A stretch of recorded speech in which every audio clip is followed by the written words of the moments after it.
23 മുതൽ 5 ദിവസങ്ങളിലായി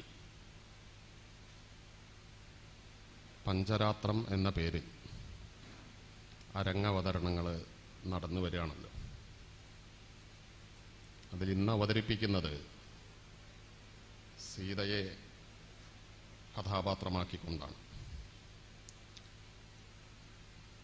ഈ പഞ്ചപാപങ്ങളിൽ നിന്ന് കൊതറി മാറാൻ പാവനമായൊരു ഓർമ്മ എന്ന നിലയിലാണ്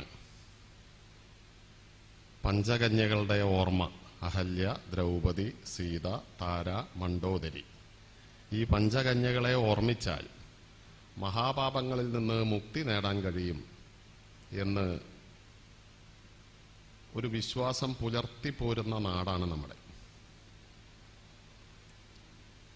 വാസ്തവത്തിൽ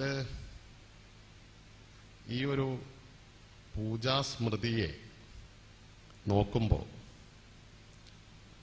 നമുക്ക് കാണാനാവുന്നത് ONV മറ്റൊരു സന്ദർഭത്തിൽ അദ്ദേഹത്തിൻ്റെ സ്വയംവരം എന്ന കവിതാ രചനയിൽ പുസ്തകത്തിൽ ഓർമ്മിപ്പിക്കുന്ന 2 വരിയാണ്.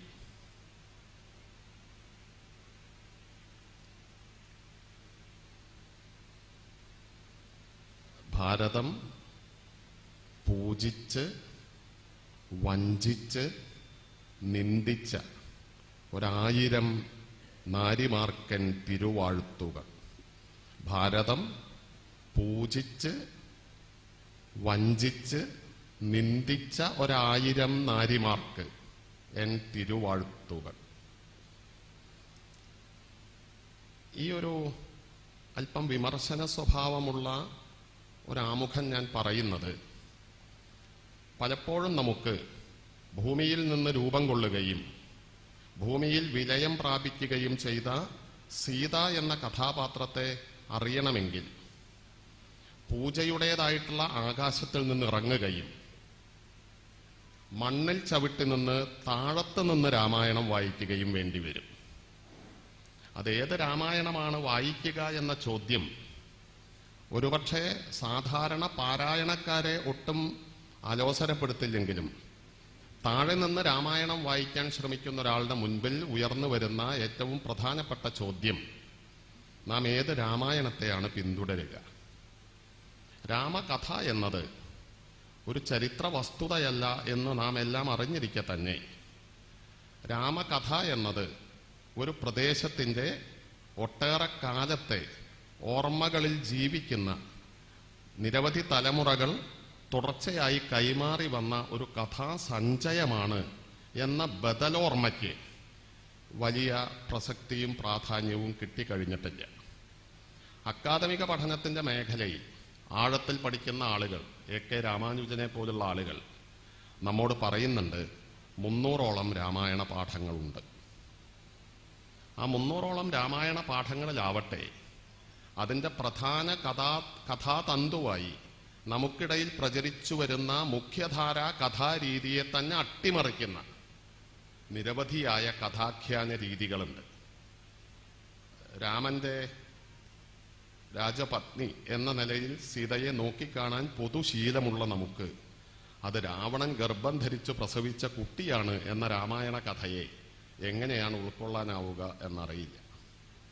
ജൈനരും ബുദ്ധമതക്കാരും പിന്തുടർന്നു പോരുന്ന ദശരഥ ജാതകം പോലുള്ള രാമായണങ്ങളിൽ കഥാഗതിയിൽ തന്നെ അതിൻ്റെ ആഖ്യാന രീതിയിൽ തന്നെ വലിയ വ്യത്യാസത്തോടുകൂടി ചിലത് രാവണന്റെ മകളായി, ചിലത് മണ്ഡോദരിക്ക് നൽകപ്പെട്ട മകളായി, 12 വയസ്സുവരെ ലങ്കയിൽ രാവണൻ വളർത്തുന്ന മകളായി, പിന്നീട് രാവണന് തന്നെ അനുരാഗം തോന്നുന്ന വിധത്തിൽ വളർന്നു വരുന്ന യുവതിയായി എല്ലാം വിവരിക്കപ്പെടുന്ന വ്യത്യസ്തവും വിരുദ്ധവും വൈവിധ്യപൂർണവുമായ ഒരു കഥാപാത്രത്തിൻ്റെ സൂക്ഷ്മതലത്തിൽ തന്നെ വലിയ വ്യത്യാസങ്ങളുള്ള ഒരു സങ്കല്പമാണ് സീത എന്ന കഥാപാത്ര സങ്കല്പം. അതുകൊണ്ട് തന്നെ അതിൻ്റെ സൗന്ദര്യം അതിൻ്റെ നാനാത്വത്തിൽ അതിനെ അറിയുന്നതിലാണ്. അങ്ങനെ നാനാത്വത്തിൽ അറിയാൻ ശ്രമിക്കുമ്പോഴാണ് നമുക്ക് ഒറ്റപ്പെട്ട രുചികളിലേക്ക് നമ്മുടെ പാരമ്പര്യത്തെയാകെ ചവിട്ടിക്കൂട്ടുകയും ആ ഒറ്റ രുചിയെ പിന്നീട് വിഴുങ്ങി തോൽപ്പിക്കുകയും ചെയ്യുന്ന ഇന്നത്തെ കാലത്തെ സാംസ്കാരികമായ വലിയ പ്രശ്നത്തെ യഥാർത്ഥത്തിൽ കണ്ടറിയാൻ കഴിയുള്ളൂ. ഒറ്റ രുചിയിലേക്ക് ഇണക്കിച്ചേർക്കാൻ കഴിയാത്ത വിധത്തിലുള്ള വിപുലമായ പ്രദേശത്തിൻ്റെ വ്യത്യസ്തമായ കാലങ്ങളിലൂടെ ഒഴുകി വന്ന് നിറഞ്ഞതിൻ്റെ കൂട്ടിച്ചേർക്കലുകളും വിട്ടുപോകലുകളും എല്ലാം ഉൾക്കൊണ്ടിട്ടുള്ള ഒരു ബൃഹത്തായ ഒരു കഥാപാത്ര സങ്കല്പത്തെയാണ് നമുക്ക് പിന്തുടരാനുള്ളത് എന്നത് യഥാർത്ഥത്തിൽ ഇതിൻ്റെ ഗൗരവത്തെ വളരെ വർദ്ധിപ്പിക്കുന്നതാണ്. സീത ചോദ്യം ചെയ്യുന്ന ആളാണ്. യഥാർത്ഥത്തിൽ അവമാനിക്കപ്പെടുന്ന, അവഗണിക്കപ്പെടുന്ന മുഴുവൻ മനുഷ്യരുടെയും പ്രതീകം എന്ന നിലയിലാണ് അത് ഏതാഖ്യാനത്തിലും സീത നിലകൊള്ളുന്നത്. വാൽമീകി രാമായണത്തെ സംബന്ധിച്ച് തൻ്റെ അഭിപ്രായം രേഖപ്പെടുത്തുന്ന ഒരു വരി ഇങ്ങനെയാണ് പറഞ്ഞിട്ടുള്ളത്: രാമായണം എന്ന കാവ്യം മുഴുവനായിട്ടും സീതയുടെ കഥയാണ്. കാവ്യം രാമായണം കൃഷ്ണം സീതായാശ്ചരിതം മഹത്. ഈ രാമായണ കൃതിയിൽ ഉടനീളം മുഴുവനായും സീതയുടെ കഥയാണ് മുഴച്ചു നിൽക്കുന്നത്. എന്തുകൊണ്ടാണ് അങ്ങനെ പറയുന്നത് എന്ന് വെച്ചാൽ, സീത എന്ന കഥാപാത്രത്തിൻ്റെ വിവിധ അടരുകളിൽ വ്യത്യസ്തങ്ങളായ വായനകൾ ഇന്നും സാധ്യമാണ്. അതുകൊണ്ടായിരിക്കാം സീത എന്ന കഥാപാത്രത്തെ വ്യത്യസ്ത ആംഗിളിൽ നിന്ന് നോക്കിക്കൊണ്ട് മലയാളത്തിൽ ഒരു നൂറ്റാണ്ടിന് മുൻപ് ചിന്താവിഷ്ടയായ സീത എന്ന നിലയിൽ പുതിയൊരു വായന പുറത്തു വന്നത്. ഒരുപക്ഷെ രാമായണത്തിൻ്റെ കഥാപരിസരത്തെ ആകെ ചോദ്യം ചെയ്യുന്ന രീതിയിൽ അവതരിപ്പിച്ച CN ശ്രീകണ്ഠൻ നായരുടെ നാടകത്രയം, സീതയേക്കാൾ കവിഞ്ഞു നിൽക്കുന്ന ഊർമിളയുടെ ചോദ്യം ചെയ്യൽ ആ നാടകത്തിൽ കേൾക്കാം.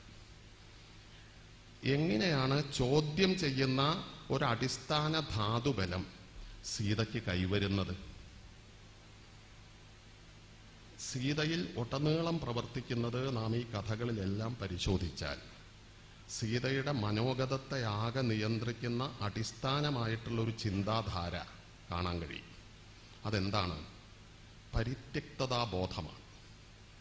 താൻ വലിച്ചെറിയപ്പെട്ടവളാണ് എന്നതാണ് ആ ബോധം. വലിച്ചെറിയപ്പെട്ടവളാണ് എന്ന ബോധം എവിടെ നിന്നാണ് ഉണ്ടാകുന്നത്? ജനനം മുതലേ വലിച്ചെറിയപ്പെട്ടവളാണ് സീത. അത് നമുക്ക് സൂക്ഷ്മമായി അറിയണമെങ്കിൽ രാമായണം മാത്രം പിന്തുടർന്നാൽ പോരാ. രാമായണ കാലത്ത് സാമൂഹിക ക്രമങ്ങളെ വിശദീകരിക്കാൻ ശ്രമിച്ച മറ്റൊരു കൃതിയാണ് മനുസ്മൃതി.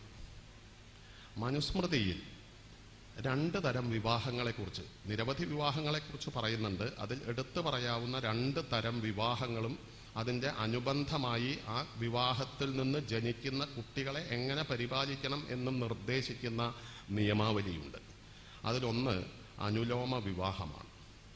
ആ അനുലോമ വിവാഹത്തിൽ സവർണനായിട്ടുള്ള വർണ്ണാശ്രമ കുലധർമ്മത്തിൽ വർണ്ണത്തിൽ ഉൾപ്പെട്ട ഒരാൾക്ക്, ഉപരിവർണ്ണത്തിൽ ഉൾപ്പെട്ട ഒരു പുരുഷന് താഴെ വർണ്ണത്തിലുള്ളൊരു സ്ത്രീയെ വിവാഹം ചെയ്യാം. അതിന് അനുമതിയുണ്ട്. അങ്ങനെ വിവാഹം ചെയ്താൽ അതിലുണ്ടാകുന്ന കുട്ടി ജീവിക്കേണ്ടത് അമ്മയോടൊപ്പമാണ്. അമ്മ താഴെ വർണ്ണത്തിലാണ്, അച്ഛൻ മീതെ വർണ്ണത്തിലാണെങ്കിൽ. തിരിച്ചാണെങ്കിലോ, സാവിത്രിയും ചാത്തനും പോലുള്ള കഥ പോലെയാണെങ്കിലോ, ഞാൻ വിവാഹം കഴിഞ്ഞു എന്ന അർത്ഥത്തിലല്ല ആ കഥയെ സൂചിപ്പിച്ചത്. താഴെ വർണ്ണത്തിൽപ്പെട്ട പുരുഷൻ മേലെ വർണ്ണത്തിൽ നിന്നൊരു സ്ത്രീയെ വിവാഹം ചെയ്താലോ, അതിനെ മനുസ്മൃതി കാണുന്നത് പ്രതിലോമ വിവാഹം എന്ന പട്ടികയിലാണ്. അത്തരത്തിൽ പ്രതിലോമ വിവാഹമാണ് നടക്കുന്നതെങ്കിൽ കുഞ്ഞ് ജനിക്കുമല്ലോ. ആ ജനിച്ച കുഞ്ഞിനെ ആര് നോക്കും? അതൊരു വലിയ സാമൂഹിക പ്രശ്നമാണ്. അതുകൊണ്ട് ആ കുഞ്ഞിനെ വയലിൽ ഉപേക്ഷിക്കാനാണ് കൽപ്പന. അതുകൊണ്ട് വയലിൽ ഉപേക്ഷിക്കപ്പെടുക എന്ന കാവ്യപ്രയോഗത്തിൻ്റെ ചരിത്രാർത്ഥം പ്രതിലോമ വിവാഹത്തിൻ്റെ സന്തതിയാവുക എന്നതാണ്. അപ്പോൾ കലർപ്പ് രക്തമുണ്ട് എന്നർത്ഥം. സീത ഒരു കലർപ്പ് രക്തത്തിൻ്റെ ജനനമാണ്. ആ കലർപ്പ് രക്തത്തിൻ്റെ ജനനത്തിന് ജന്മനാ തന്നെ ചോദ്യം ചെയ്യാനുള്ള ചൊടി വർദ്ധിക്കും. പുതിയ ശാസ്ത്രവും പറയുന്നത് ജനിതകമായി ബന്ധമുള്ള കുടുംബങ്ങളിൽ നിന്നുണ്ടാകുന്ന പരസ്പര ബന്ധത്തിലെ കുട്ടികൾക്ക് പാരമ്പര്യ രോഗം വരാനുള്ള ഇട കൂടുമെന്നാണ്. അതുകൊണ്ട് രക്തബന്ധത്തിലുള്ള മനുഷ്യർ തമ്മിൽ വിവാഹം ചെയ്യുന്നത് നിരുത്സാഹപ്പെടുത്തണം എന്ന് പുതിയ ശാസ്ത്രം ജനനത്തിന്റെ ദൗർബല്യത്തെ, കുട്ടിയുടെ ദൗർബല്യത്തെ ചൂണ്ടിക്കാണിച്ച് സമർത്ഥിക്കുന്നുണ്ട്. അതിനർത്ഥം അതിജീവനത്തിന്റെയും ചോദ്യം ചെയ്യുന്നതിന്റെയും പ്രതിസന്ധി നേരിടുന്നതിന്റെയും ഒരു ഭൗതികവും സാംസ്കാരികവുമായ തലം വികസിക്കുന്നത് കലർപ്പിൽ നിന്നാണ്. യഥാർത്ഥത്തിൽ പുതുമ എന്നതെല്ലാം കലർപ്പാണ്. കലർപ്പുകളെ എല്ലാം ഒഴിവാക്കി തനിമയെ അന്വേഷിച്ചാൽ നമുക്കൊരു പക്ഷേ ആ തനിമ സ്വീകരിക്കാൻ കഴിയാത്ത വിധം ദരിദ്രമായിരിക്കും. അതുകൊണ്ട് സീത ഒരു കലർപ്പിന്റെ ബീജം ഉള്ളിൽ വഹിക്കുന്നത് കൊണ്ടാണ് സീത ചോദ്യം ചെയ്യലിന്റെ പ്രതിനിധിയായി ഉടനീളം താൻ വലിച്ചെറിയപ്പെട്ടതാണ്. ആ വലിച്ചെറിയപ്പെടുന്ന ഓരോ കഥാസന്ദർഭത്തിലും സീത വളരെ ഗൗരവമായി ചോദ്യം ഉന്നയിക്കുന്നുണ്ട്. ഒരുപക്ഷെ നമുക്കെല്ലാം പരിചിതമായ കിളിപ്പാട്ട് രാമായണത്തിലെ സീത അത് മറ്റൊരു ഉദ്ദേശ്യമുള്ള കൃതിയായതുകൊണ്ടായിരിക്കാം. ശ്രീരാമനാമം എന്നത് മോക്ഷസാധകമായി സാധിച്ചെടുക്കണം എന്ന കാവ്യോദ്ദേശം നിർവഹിക്കുന്നതിൻ്റെ ഇടയിൽ സീത എന്ന കഥാപാത്രത്തെ പൊലിപ്പിച്ചെടുക്കലായിരുന്നില്ല കിളിപ്പാട്ട് രാമായണത്തിന്റെ കാവ്യോദ്ദേശ്യം. അതുകൊണ്ട് തന്നെ ആയിരിക്കാം അത്തരം ഭാഗങ്ങൾ അറിഞ്ഞുകൊണ്ട് തന്നെ തുഞ്ചത്താചാര്യൻ വിട്ടുകളഞ്ഞിട്ടുണ്ട്.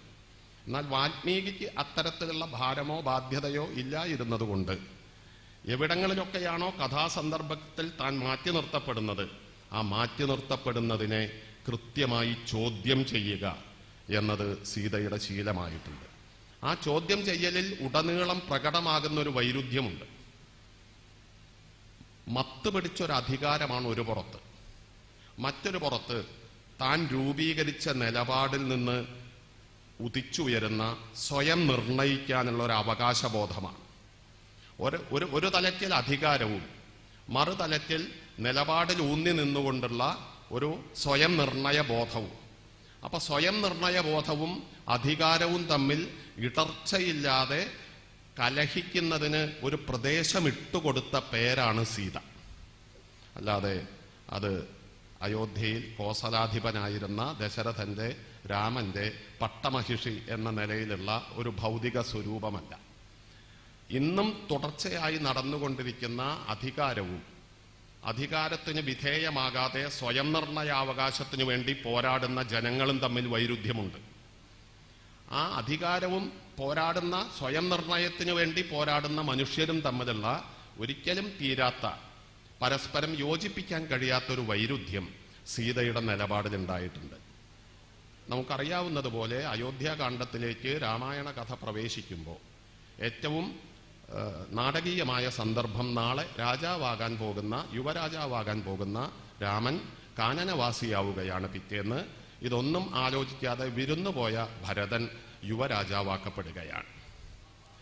അങ്ങനെ താൻ രാജ്യത്ത് നിന്ന് കാട്ടിലേക്കും വിരുന്നുപോയ തൻ്റെ അനുജൻ ആ വിരുന്നുപുരയിൽ നിന്ന് രാജാധികാരത്തിന്റെ സിംഹാസനത്തിലേക്കും കയറി വരുന്ന ഒരു വിചിത്രമായ അന്തർനാടകം നടന്ന ആ രാത്രി, വിച്ഛിന്നാഭിഷേകം എന്ന് നാം പൊതുവെ പറഞ്ഞുകൊണ്ടിരിക്കുന്ന ആ കഥാസന്ദർഭത്തിൽ രാമൻ കൗസല്യയെ വന്ദിച്ചുകൊണ്ട് സീതയുടെ അടുത്തേക്ക് ചെല്ലുന്നത് വാൽമീകി വിവരിക്കുന്നുണ്ട്.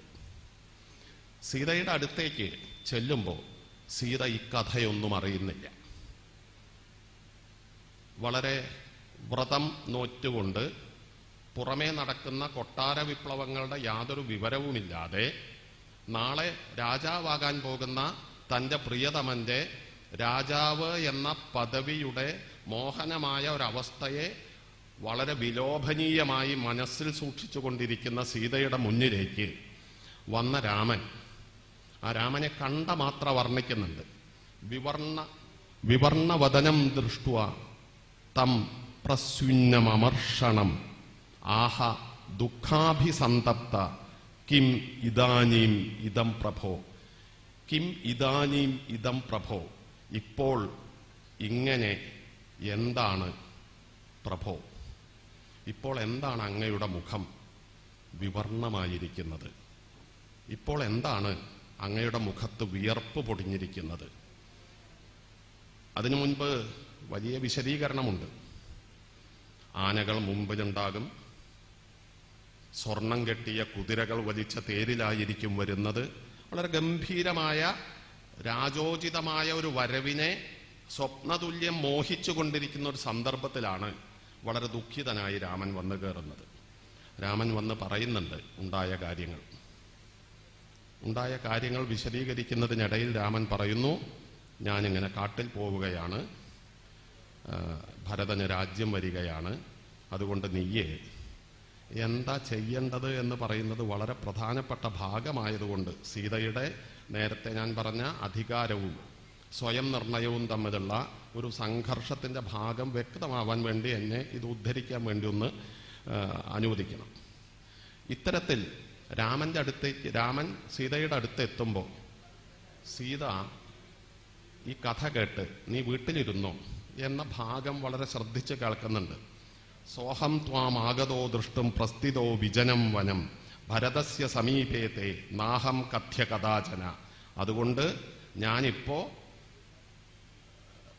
കാട്ടിലേക്ക് പോവാൻ ഒരുങ്ങുകയാണ്. ഭരതന്റെ അടുത്ത് പോയിട്ട് എന്നെക്കുറിച്ച് യാതൊരു വാഴ്ത്തലും നീ നടത്തരുത്. എന്താ കാരണം? ഹൃദ്യയുക്താഹി പുരുഷ ന സഹന്തേ പരസ്തവം തസ്മാന്ന തേ ഗുണാകഥ്യ ഭരതസ്യ അഗ്രതോ മമ. അഭിവൃദ്ധിയിൽ നിലകൊണ്ടിരിക്കുന്ന ഒരു മനുഷ്യൻ മറ്റൊരാളെ അയാളുടെ മുമ്പിൽ വെച്ച് പുകഴ്ത്തുന്നത് ഇഷ്ടപ്പെടാനിടയില്ല. അതുകൊണ്ട് ഒരിക്കലും ഭരതന്റെ മുൻപിൽ വെച്ച് എന്നെക്കുറിച്ചുള്ള ഒരു പുകഴ്ത്തലും നീ ഞാനില്ലാത്ത സമയത്ത് ഇവിടെ പാർക്കുമ്പോൾ ചെയ്യാൻ പാടില്ല. അഹം തേ ന അനുവക്തവ്യോ വിശേഷേണ കഥാചന അനുകൂലതയാ ശക്യം സമീപേ തസ്യ വർത്തിതും.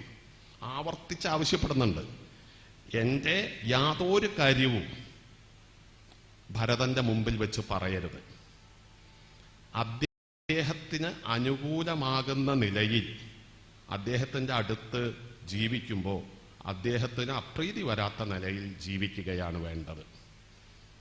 അഹം ചാപി പ്രതിജ്ഞാം താം ഗുരോ സമനുപാലയൻ വനം അദ്യൈവയാസ്യാമി സ്ഥിരീഭവ മനസ്വിനി. ഞാനാവട്ടെ ഗുരുജനങ്ങളുടെ കൽപ്പന പ്രകാരം കാട്ടിലേക്ക് പോവുകയാണ്. അതുകൊണ്ട് നീ സ്ഥിരബോധത്തോടെ മനസ്സ് ശാന്തമാക്കിക്കൊണ്ട് ഇവിടെ താമസിക്കൂ. ഇത്തരത്തിലുള്ള ഒരു വർത്തമാനത്തോട്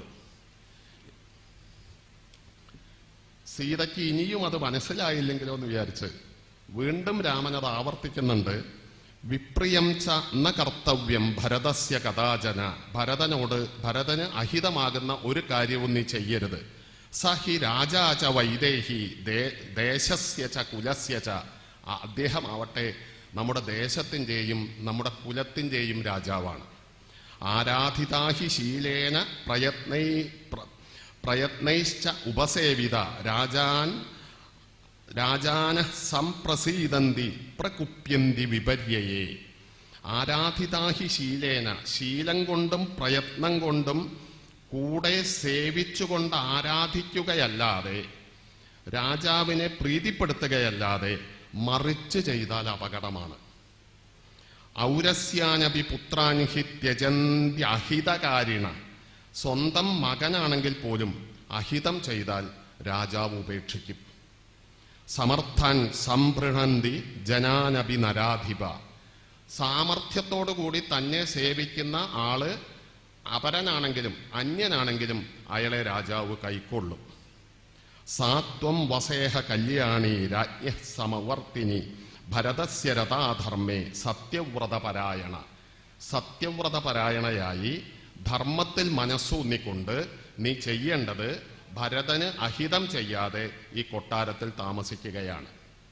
ഇതിനകത്ത് സൂക്ഷിച്ചു നോക്കിയാൽ രാമൻ എന്ന് പറയുന്ന ഒരാള് എങ്ങനെയാണ് അക്കാലത്തെ രാജാധികാരത്തെ തൻ്റെ മനസ്സിൽ സ്വീകരിച്ചിട്ടുള്ളത് എന്ന് കാണാം. പിൽക്കാലത്ത് സീതയോടുള്ള പെരുമാറ്റത്തിൻ്റെ എല്ലാ വിത്തുകളും ഇതിനകത്തുണ്ട്.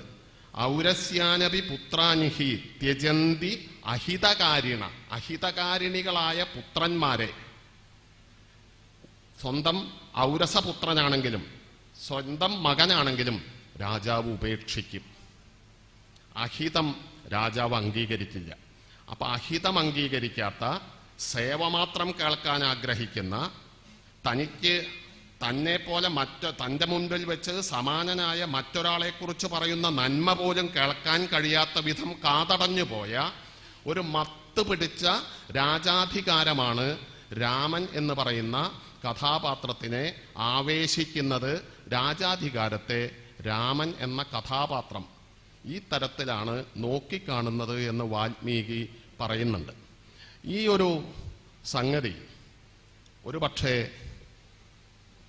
കേട്ടാൽ നീ കാട്ടിലേക്ക് വരണ്ട, കൊട്ടാരത്തിലിരുന്നോ, ഭരതനാണ് ഇനി രാജാവ്, ആ രാജാവായ ഭരതൻ അഹിതല്ലാതെ ജീവിച്ചോ എന്ന് കേട്ടാൽ സാമാന്യേന സീത അനുമതി ചോദിക്കുകയാണ് വേണ്ടത്.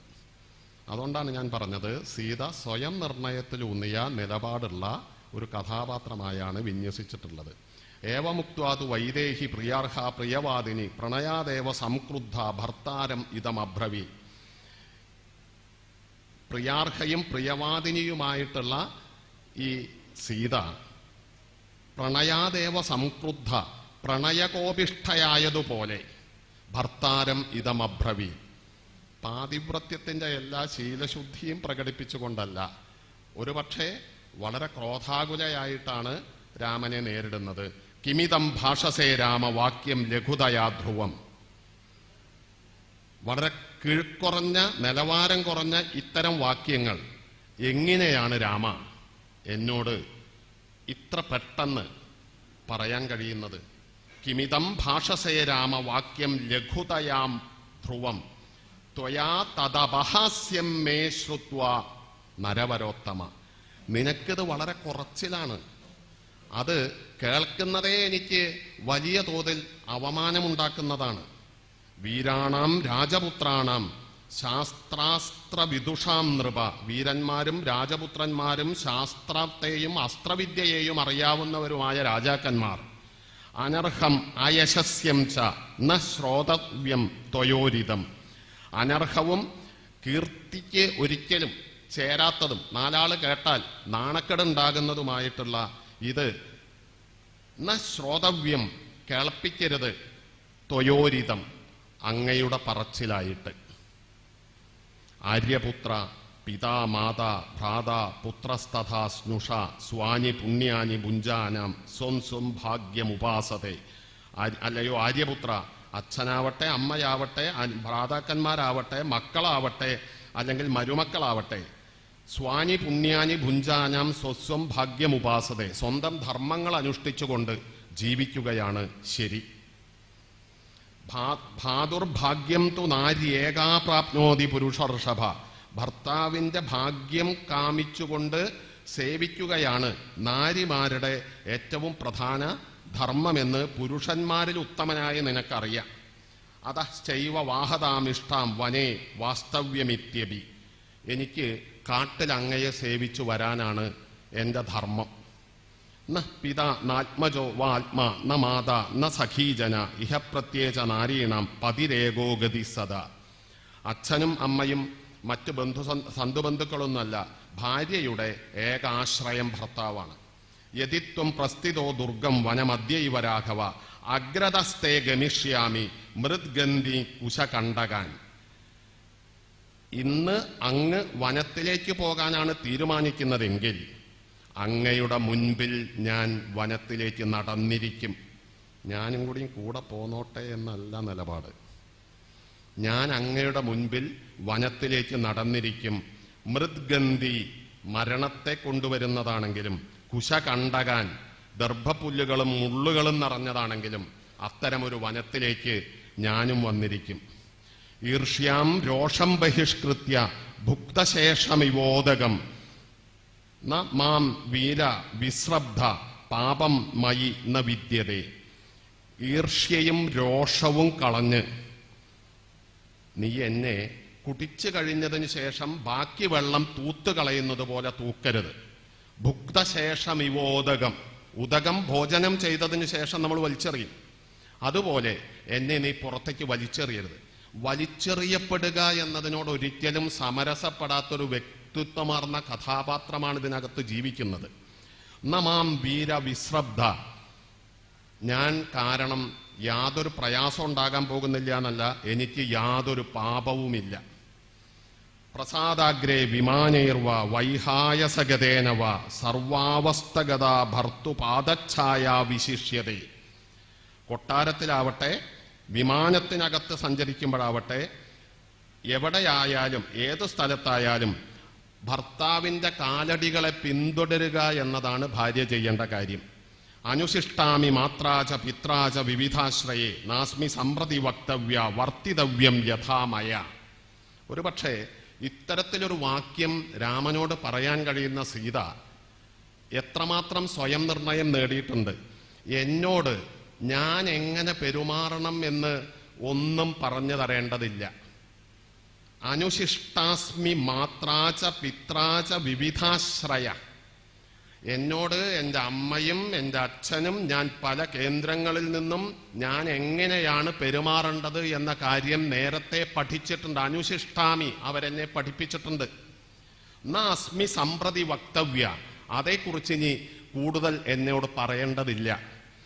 വർത്തിതവ്യം യഥാമയ, എപ്രകാരമാണ് ഞാൻ വർത്തിക്കേണ്ടത്, പെരുമാറേണ്ടത് എന്ന് എന്നെ ഇനി പറഞ്ഞ് പഠിപ്പിക്കേണ്ടതില്ല, അതെനിക്കറിയാം എന്ന് പറയുന്ന കൃതിയിലെ ഒരു കഥാപാത്രമാണ് സീത എന്ന് നാം തിരിച്ചറിയണം. അഹം ദുർഗം ഗമിഷ്യാമി വനം പുരുഷവർജിതം നാനാമൃഗാകീർണം ശാർദൂല ഗണസേവിതം സുഖം വനേ നിവത്സ്യാമി യഥേവ ഭവനേ പിതു അചിന്തയന്തി ത്രീൻ ലോകാൻ ചിന്തയന്തീം പതിവ്രത. ഞാന് ഒരുപാട് ക്രൂരമൃഗങ്ങൾ നിറഞ്ഞിട്ടുള്ള ഈ കാട്ടിൽ എങ്ങനെയാണോ ഞാൻ എൻ്റെ അച്ഛൻ്റെ വീട്ടിൽ പോയാൽ സുഖമായി താമസിക്കുക, അതേപോലെ പാർത്തോളാം. ഈ 3 ലോകങ്ങളെക്കുറിച്ചോ പുറത്ത് കിട്ടാവുന്ന സുഖഭോഗങ്ങളെക്കുറിച്ചോ ഞാൻ യാതൊന്നും ആഗ്രഹിക്കുന്നില്ല. ശുശ്രൂഷമാണാ തേ നിത്യം, അങ്ങയെ നിത്യം ശുശ്രൂഷിച്ച് നിയതാ ബ്രഹ്മചാരിണി, നിത്യബ്രഹ്മചാരിയായി സഹരംസേ ത്വയാ വീര, അങ്ങയോട് ഒന്നിച്ച് വനേഷു മധുഗന്ധിഷു, തേന്മണം ഒഴുകിക്കൊണ്ടിരിക്കുന്ന വനത്തിൽ അങ്ങയെ പരിപാലിച്ച് അങ്ങയോടൊപ്പം ഞാനുണ്ടാകും. ത്വം ഹി കർത്തും വനേ ശക്തോ രാമ സംപരിപാലനം അന്യസ്യാപി ജനസ്യേഹ കിം പുനർമമ മാനത. അങ്ങാണല്ലോ വനത്തിൽ കാണുന്ന എന്നെ മാത്രമല്ല, വനത്തിൽ കാണുന്ന മറ്റെല്ലാ ജീവികളെയും പരിപാലിക്കാനും വേണ്ടതിനെ കൊല്ലാനും അല്ലാത്തതിനെ സംരക്ഷിക്കാനുമൊക്കെ വലിയ കഴിവുള്ള അങ്ങയ്ക്ക്, ഈ അന്യരെ മുഴുവൻ പരിപാലിക്കാൻ കഴിയുന്ന അങ്ങയ്ക്ക്, അന്യജനങ്ങളെ പരിപാലിക്കാനാവുന്ന അങ്ങയ്ക്ക് കിം പുനർമമ, എന്നെ സംരക്ഷിക്കാൻ കഴിയില്ല എന്ന് ഞാൻ വിശ്വസിക്കുന്നില്ല. ആ വാക്ക് വളരെ പ്രധാനമാണ്. മാനത എന്ന വിശേഷണം. എനിക്ക് മാനം നൽകാൻ ചുമതലപ്പെട്ടവനെ എന്ന് വാൽമീകി രാമായണത്തിൽ സീത ഒരിടത്ത് മാത്രമല്ല പ്രയോഗിക്കുന്നത്. ഒരുപക്ഷെ ഇതിന് സമാനമായ മറ്റൊരു രംഗം ലങ്കയെ ജയിച്ചതിന് ശേഷം ലങ്കയിൽ നിന്ന് പോരുന്നതിന് മുമ്പ് സീതയെ കൊണ്ടുവരുന്നൊരു രംഗമുണ്ട്. ആ കൊണ്ടുവരുന്ന രംഗത്ത് സീതയോട് രാമൻ ഒരുപക്ഷെ ആ സന്ദർഭത്തിന് ഒരിക്കലും ചേരാത്ത നിലയിൽ വലിയ തോതിൽ കലഹിക്കുന്നുണ്ട്. സീതയോട് പല രൂപത്തിൽ ഭത്സിക്കുന്നുണ്ട്. അതെന്താ സീതയ്ക്കുണ്ടായിരുന്ന കുഴപ്പം? സീതയെ കുളിച്ച് ദിവ്യാംബരങ്ങൾ അണിഞ്ഞ് കൊണ്ടുവന്നാൽ മതി എന്ന് രാമൻ കൽപ്പിക്കുന്നുണ്ട്. അത് വിഭീഷണനാണ് പോയി പറയുന്നത്. ആ നേരത്ത് സീത വിഭീഷണനോട് പറയുന്ന കാര്യം, ഞാൻ കുളിക്കുന്നതിന് മുൻപേ രാമനെ കാണാൻ ആഗ്രഹിക്കുന്നു. 2 കാര്യം സീതയ്ക്ക് ബോധ്യപ്പെടുത്താനുണ്ടായിരുന്നു. ഒന്ന്, താൻ എത്രമാത്രം വ്യസനത്തിലാണ് ഇവിടെ കഴിഞ്ഞതെന്ന് കുളിച്ച് ദിവ്യാംബരഭൂഷിതയായാൽ അറിഞ്ഞുകൊള്ളണമെന്നില്ല മുഴുവൻ. അതങ്ങനെ കാണിക്കണമെന്നുണ്ടായിരുന്നു. പക്ഷെ രാമൻ അത് അനുവദിച്ചിട്ടില്ല. ദിവ്യാംബരഭൂഷിതയായി വരുമ്പോൾ സീതയെ കാണാനുള്ള ബഹളം ഒതുക്കുന്ന ചൂരൽ വടിക്കാര് ഭയങ്കര ബഹളം ഉണ്ടാക്കുമ്പോൾ രാമൻ പറയുന്നുണ്ട്, അവരെന്റെ ആളുകളാണ്. വിഭീഷണ, നീ എന്തിനാണ്, സുഗ്രീവ നീ എന്തിനാണ് അവരെ ഇങ്ങനെ ഒതുക്കുന്നത്? യുദ്ധത്തിലകപ്പെട്ടത് ആപത്തിലകപ്പെട്ടതുമായ സ്ത്രീയെ കാണുന്നതിന് യാതൊരു പ്രശ്നവുമില്ല. അതുകൊണ്ട് ഇപ്പൊ വന്നിട്ടുള്ള ചെറിയ വാഹനത്തിൽ നിന്ന് ഇറങ്ങി കാൽനടയായി എൻ്റെ അടുത്തേക്ക് സീത വന്നാൽ മതി. അവളെ വാനരന്മാര് കാണുന്നതിലൊന്നും കുഴപ്പമില്ല. രാമൻ എന്താ ദേഷ്യം വരാൻ കാരണം? രാമൻ അത് തുറന്നു പറയുന്നുണ്ട്. എന്താണ്? ഞാൻ ഈ ചെയ്തിട്ടുള്ള സാഹസം മുഴുവൻ കടലിന് ചിറകെട്ടിയത്, ലങ്കയിലെ ലങ്കാധിപനെ കൊന്നത്, ഈ സാഹസം മുഴുവൻ നീ വിചാരിക്കുന്നുണ്ടായിരിക്കും നിന്നെ വീണ്ടെടുക്കാൻ ചെയ്തതാണ്.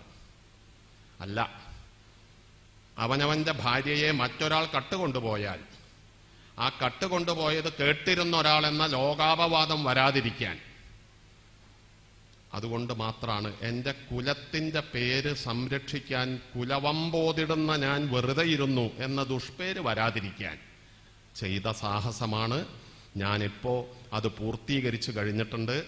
അതുകൊണ്ട് നീയ് രാവണന്റെ ഒപ്പോ അല്ല വിഭീഷണന്റെ ഒപ്പോ അഥവാ 10 ദിക്കുകളിൽ ഏതിലെങ്കിലും പോയി താമസിച്ചോ, ഞാൻ നിന്നെ സ്വീകരിക്കുന്നില്ല. അതിന് കാരണം അദ്ദേഹം പറയുന്നുണ്ട്, രാവണാങ്കെ വസിച്ചോൾ നീ, ദുഷ്ടൻ കണ്ണാലെ കണ്ടവൾ. ഈ വാൽമീകി രാമായണത്തെ തന്നെ വള്ളത്തോൾ പരിഭാഷപ്പെടുത്തിയതിൽ നിന്നാണ് ഞാൻ ഈ വരി ഉദ്ധരിക്കുന്നത്. രാവണാങ്കെ വസിച്ചോൾ നീ, ദുഷ്ടൻ കണ്ണാലെ കണ്ടവൾ, നിന്നെ തിരിച്ചെടുക്കാമോ കുലവമ്പോതിടുന്ന ഞാൻ. ചാരിത്ര സംശയം പ്രാപിച്ചെൻ മുന്നിലമരുന്ന നീ, നേത്രരോഗിക്ക് ദീപം പോൽ എനിക്കഹിതയേറ്റവും. രാവണന്റെ കോലായയിൽ അദ്ദേഹത്തോടൊപ്പം നീയെ 1 വർഷം താമസിച്ച ആളാണ്. സീതയെ മനോജ്ഞ ദിവ്യാംഗി, നിന്നെ കണ്ടിട്ടു രാവണൻ നീണാൾ സഹിക്കയില്ലല്ലോ സ്വഗൃഹത്തിൽ വസിക്കവേ. രാമന്റെ സംശയം ഏതാണ്ട് കൃത്യമാണ്. സീതയെപ്പോലെ മനോജ്ഞമായ ദിവ്യമായ സുന്ദരിയായ ഒരാളെ കണ്ട് ഒട്ടേറെ കാലം സഹിച്ചിരിക്കുന്ന ആളാവില്ല രാവണൻ. അതുകൊണ്ട് ചാരിത്ര സംശയത്തോടുകൂടി എൻ്റെ മുന്നിൽ വന്നു നിൽക്കുന്ന നീ കണ്ണിൽ ദണ്ണമുള്ളവന്റെ മുമ്പിൽ വിളക്ക് കൊണ്ടുവച്ചതുപോലെയാണ്. യഥാർത്ഥത്തിൽ അവിടെ ഉന്നയിച്ചിട്ടുള്ള ഉപമയ്ക്ക് ഉപയോഗിച്ചിട്ടുള്ള രീതികളെക്കുറിച്ച് നോക്കിയാൽ ദീപത്തിന്റെ സ്ഥാനത്ത് നിൽക്കുന്നത് സീതയും കണ്ണിൽ ദണ്ണത്തിന്റെ സ്ഥാനത്ത് നിൽക്കുന്നത് രാമനുമാണ് എന്നത് വാൽമീകി ചെയ്തിട്ടുള്ള കാവ്യപരമായൊരു വായനയാണ്. ദീപത്തിനല്ല കേട്, നോക്കുന്ന രാമനാണ് കേട് എന്ന് വായിച്ചെടുക്കാവുന്നൊരു പഴുത് അതിൽ നിർമ്മിച്ചെടുത്തിരിക്കുകയാണ്. നേത്രരോഗിക്ക് ദീപം പോലെ എനിക്ക് അഹിതയേറ്റവും. യഥാർത്ഥത്തിൽ നാം സൂക്ഷിച്ചു നോക്കിയാൽ രാമൻ ലോകാപവാദത്തെ ഭയക്കുന്ന ആളാണ്. ചിന്താവിഷ്ടയായ സീതയിൽ അത് സീതയുടെ ചിന്തയായി വരുന്നത്. ലോകാപവാദ ഭയമായിരുന്നു രാമനെ ഗ്രസിച്ചിരുന്നത്.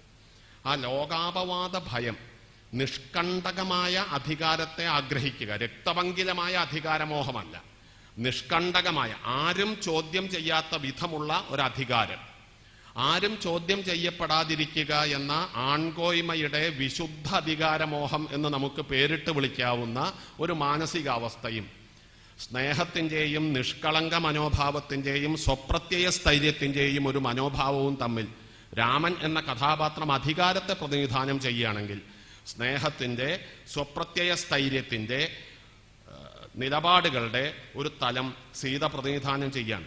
സീത നിലവിളിക്കുന്നതായി എവിടെയുമില്ല. സീത ഇത്തരത്തിൽ ജനമധ്യത്തിൽ കേട്ട അവമാനത്തിൽ ലജ്ജ കൊണ്ട് തൻ്റെ ശരീരത്തിലേക്ക് ഒതുങ്ങി നിന്നുകൊണ്ട് രാമനോട് പറയുന്നത്, ഗാത്രസ്പരിശം വശക്കേടാലല്ലോ പറ്റി മമ പ്രഭോ. അത് എൻ്റെ ഇച്ഛയാലല്ല, കുറ്റം ദൈവത്തിനാണതിൽ. എൻ്റെ ശരീരത്തിൽ മറ്റൊരാൾ സ്പർശിച്ചു എന്നത് ഞാൻ അത്രമേൽ ശക്തിയുള്ള ശരീരമുള്ള ഒരാളായി തീർന്നില്ല എന്നതുകൊണ്ടാണ്. അതിൻ്റെ കുറ്റം എൻ്റെ അല്ല, അത് എന്നെ സൃഷ്ടിച്ച ദൈവത്തിൻ്റെ കുറ്റമാണ്. എനിക്കധീനമെൻ ചിത്തം അതോ നിൽപ്പു ഭവാങ്കലോ. എനിക്ക് ആകെ സ്വാധീനമുള്ളത് എൻ്റെ മനസ്സിലാണ്. എൻ്റെ മനസ്സ് എൻ്റെ സ്വാധീനത്തിലാണ്. അത് അങ്ങയിൽ മാത്രമാണ് ഉറച്ചു നിന്നിട്ടുള്ളത്. എനിക്ക് അധീനമെൻ ചിത്തം അതോ നിൽപ്പു ഭവാങ്കലോ. ഒപ്പം വളർച്ച, സംസർഗം, ഇതുകൊണ്ടെന്നെ മാനത. വീണ്ടും ഈ വാക്ക് ഉപയോഗിക്കുന്നുണ്ട്. ഈ സന്ദർഭത്തിൽ അതും ഒരേ സന്ദർഭം. ത്വംഹി കർത്തും വനേ ശക്തോ രാമഃ സംപരിപാലനം അന്യസ്യാപി ജനസ്യേഹ കിം പുനർമമ മാനത. എല്ലാവരെയും രക്ഷിക്കുന്ന അങ്ങയ്ക്ക് എന്നെ രക്ഷിക്കാൻ കഴിയില്ല എന്നത് എങ്ങനെയാണ് സംഭവിക്കുന്നത്? എനിക്ക് മാനം തരേണ്ടുന്ന ആളായി നിൽക്കുന്നവനെ. ഒരുപക്ഷെ അഭിമാനിനി എന്ന് നിരവധി തവണ സംബോധന ചെയ്യുന്ന കൃതിയാണ് ചിന്താവിഷ്ടയായ സീത. അഭിമാനിനിയായിട്ടുള്ള ഒരാൾ, സ്വന്തം നിലപാടുള്ളവർക്കാണ് അഭിമാനം ഉണ്ടാവുക, സ്വപ്രത്യയ സ്ഥൈര്യമുള്ളവർക്കാണ് അഭിമാനം ഉണ്ടാവുക. എൻ്റെ മാനത്തിന് അത് ദാനം ചെയ്യുന്ന, അത് വളർത്തിയെടുക്കേണ്ടുന്ന, അതിന് സംരക്ഷണം നൽകേണ്ട നീ, ഒപ്പം വളർച്ച.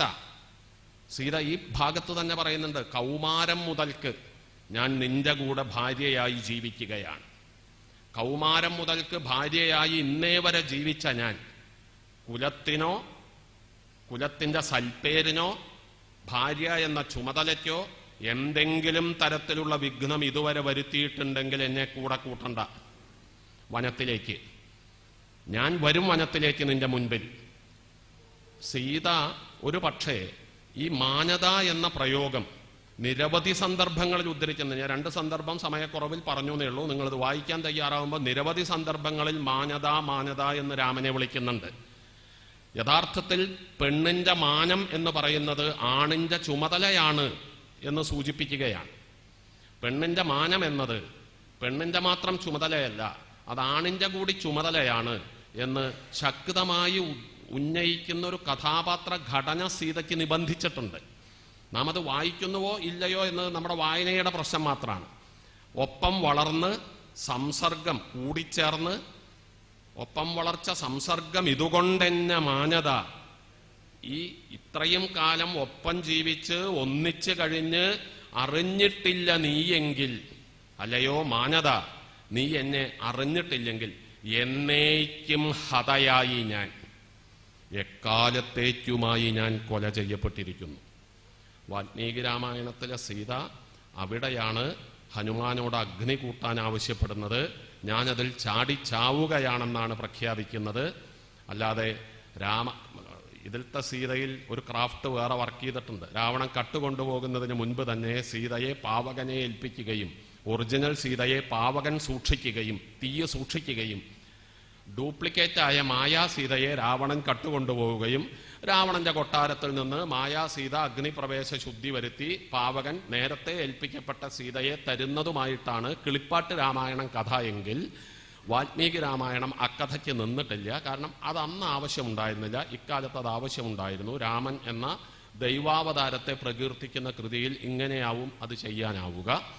തീർച്ചയായും അഗ്നിപ്രവേശത്തിന് നിൽക്കുമ്പോൾ 3 ദേവന്മാരും വന്ന് രാമനോട് ആവശ്യപ്പെടുന്നുണ്ട്, സീത കളങ്കമില്ലാത്തവളാണ്, നീ സ്വീകരിക്കണം, നീ വാശി പിടിക്കരുത്, നീ ആരാണ്, നീ അവതാരമാണ്. അപ്പൊ രാമൻ മറുപടി പറയുന്നുണ്ട്, മയ്യേവം മാനുഷം മഞ്ഞി രാമം ദശരഥാത്മജം, ഞാൻ എന്നെ മർത്യനെന്നോർപ്പു രാമൻ ദശരഥാത്മജൻ, ഞാൻ ദശരഥ രാജാവിൻ്റെ മകനായ മനുഷ്യനായ രാമൻ എന്നാണ് ഞാൻ എന്നെക്കുറിച്ച് കരുതുന്നത്.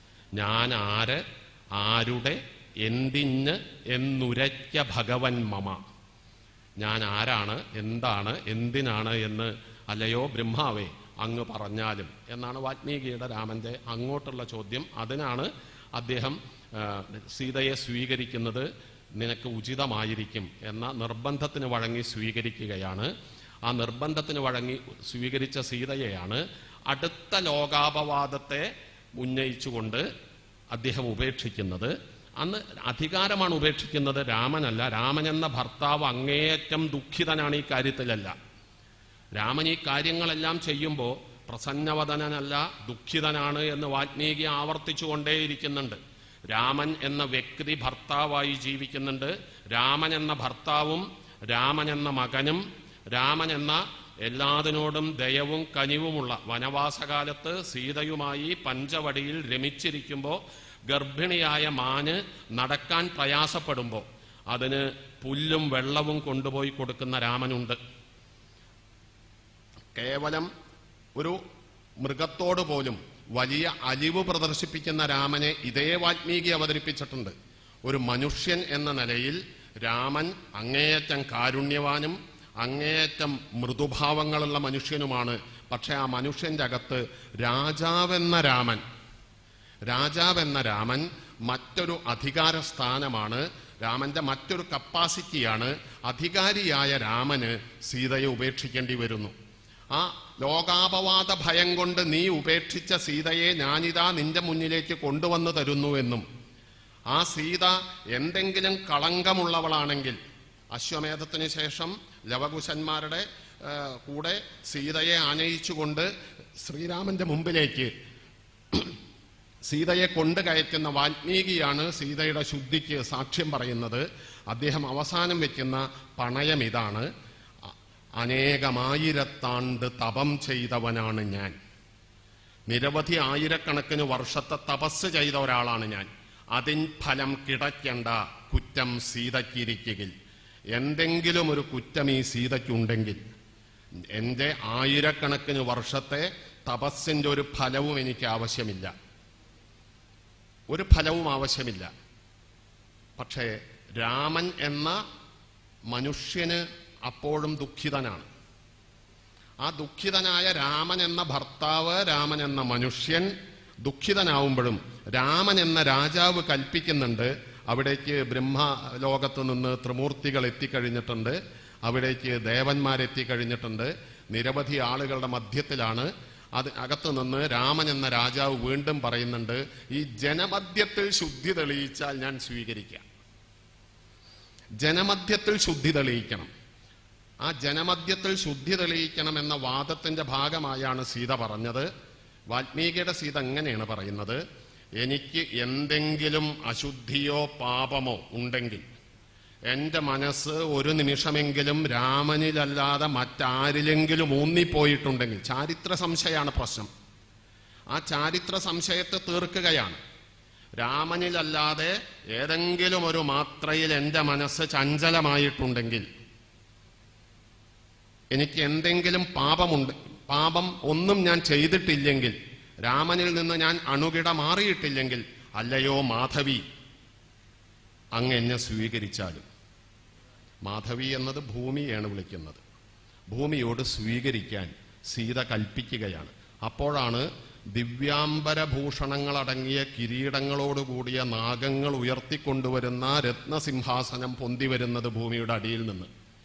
ആ രത്നസിംഹാസനത്തിൽ ഇരിക്കുകയും സീത ഭൂമിയിലേക്ക് തന്നെ നാഗലോകത്തേക്ക് പോയി എന്നാണ്. ആ നാഗലോകത്തേക്ക് മറഞ്ഞ സീത വാസ്തവത്തിൽ അതിനുശേഷമുള്ള രംഗം വർണ്ണിക്കുമ്പോൾ പച്ചയായ മനുഷ്യനായ രാമനെ കാണാം. അങ്ങേയറ്റം അലറിക്കരഞ്ഞ് സിംഹാസനം വിട്ട് ദുഃഖിതനായി എൻ്റെ മൈഥിലിയെ കൂടാതെ ഭൂമിയോട് കയർക്കുന്നുണ്ട് രാമൻ. ഞാൻ ഈ ലോകത്തെ മുഴുവൻ ജയിക്കാനുള്ള, അമ്പയക്കാനുള്ള കരബലമുള്ള ആളാണ്. അതുകൊണ്ട് ഭൂമി ഒരു കാര്യം മനസ്സിലാക്കണം: ഒന്നുകിൽ എന്നെ കൂടി നാഗലോകത്തേക്ക് കൊണ്ടുപോകണം, അല്ലെങ്കിൽ എന്നോട് എതിരിട്ട് നിലനിൽക്കാൻ തയ്യാറാവണം. പക്ഷെ അപ്പോഴും അദ്ദേഹത്തെ മഹർഷിമാരും ദേവന്മാരും ആശ്വസിപ്പിക്കുന്നുണ്ട്, ഇങ്ങനെ കുപിതനാകരുത്. നാഗലോകത്ത് പോയ സീതയോടൊപ്പം നാഗലോകത്ത്, സ്വർഗത്ത് ചെന്ന് അങ്ങയ്ക്ക് സുഖമായി താമസിക്കാനുള്ള സാഹചര്യമുണ്ട് എന്ന് അദ്ദേഹത്തെ ആശ്വസിപ്പിക്കുന്നുണ്ട്. ഞാൻ അവസാനിപ്പിക്കാം. സീത എന്ന കഥാപാത്രം താഴെ നിന്ന് നോക്കിയാൽ വാസ്തവത്തിൽ രണ്ട് കാര്യങ്ങൾ നിർവഹിക്കുന്നുണ്ട്. ഒന്ന്, അധികാര സ്വരൂപങ്ങളോട് മനുഷ്യർ നടത്തിക്കൊണ്ടിരിക്കുന്ന, മനുഷ്യർ അധികാരത്തിന് കീഴ്പ്പെട്ട് ജീവിക്കാൻ തുടങ്ങിയ കാലം മുതൽ ഇന്ന് വരെയും ഇനിയും നടത്തിയേക്കാവുന്ന അധികാരത്തോടുള്ള തുടർച്ചയായ കലഹത്തിൽ വലിച്ചെറിയപ്പെടുന്ന മനുഷ്യരുടെ, അരയ്ക്കപ്പെടുന്ന മനുഷ്യരുടെ, തൂത്തെറിയപ്പെടുന്ന മനുഷ്യരുടെ ലോകത്താകെയുള്ള പ്രതിരൂപമായി സീത ജീവിച്ചിരിക്കുന്നുണ്ട്.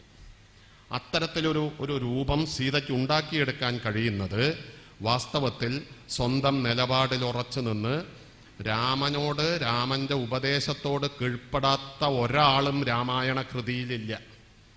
എന്നാൽ രാമൻ ഉപദേശിക്കാൻ ഭയമുള്ള, രാമന്റെ ഉപദേശത്തെ പുല്ലുപോലെ വലിച്ചെറിയുന്ന ഒരേ ഒരാളെ രാമായണത്തിലുള്ളൂ, അത് സീതയാണ്.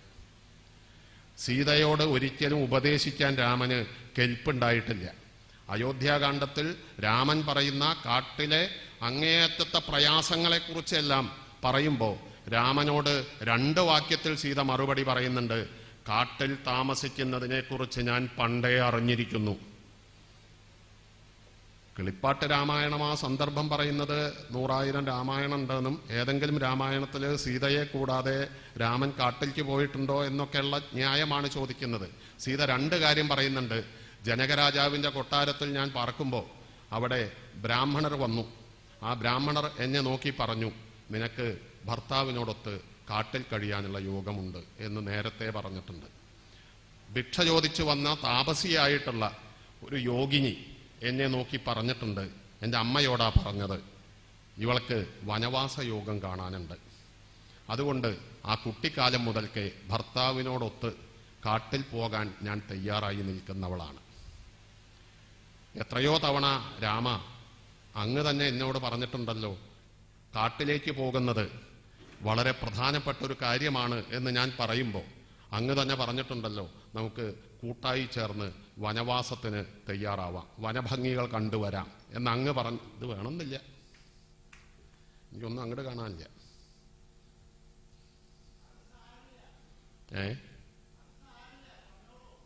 അല്ല, അത് എൻ്റെ കണ്ണിനാ കുഴപ്പം, നിങ്ങൾക്കല്ല. വനവാസത്തിന് പോകാൻ വേണ്ടി ഞാൻ പണ്ടേ ഉറച്ചു കഴിഞ്ഞ ആളാണ് എന്ന രാമൻ ഉന്നയിക്കുന്ന ഒരു ന്യായവാദത്തിനും സീതയുടെ കയ്യിൽ മറുപടി ഇല്ലാതിരുന്നിട്ടില്ല. മാത്രമല്ല, രാമനോട് വളരെ വളരെ ക്രൂശിതമായൊരു ചോദ്യം സീത ഉന്നയിക്കുന്നുണ്ട്. അത് ഒരുപക്ഷെ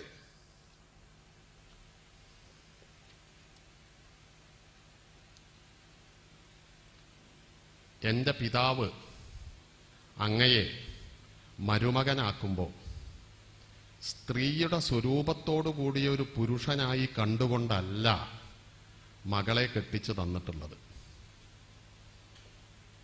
അല്ലയോ രാമ, മിഥിലാധിപതിയും വിദേഹരാജ്യത്തിൻ്റെ രാജാവുമായിട്ടുള്ള എൻ്റെ പിതാവ് അങ്ങയെ ജാമാതാവാക്കിയത് സ്ത്രീയ പുരുഷവിഗ്രഹ എന്ന് പറയുന്ന ഒരു പുരുഷവിഗ്രഹമുള്ള സ്ത്രീക്കല്ല എന്നെ കെട്ടിക്കൊടുത്തിട്ടുള്ളത്.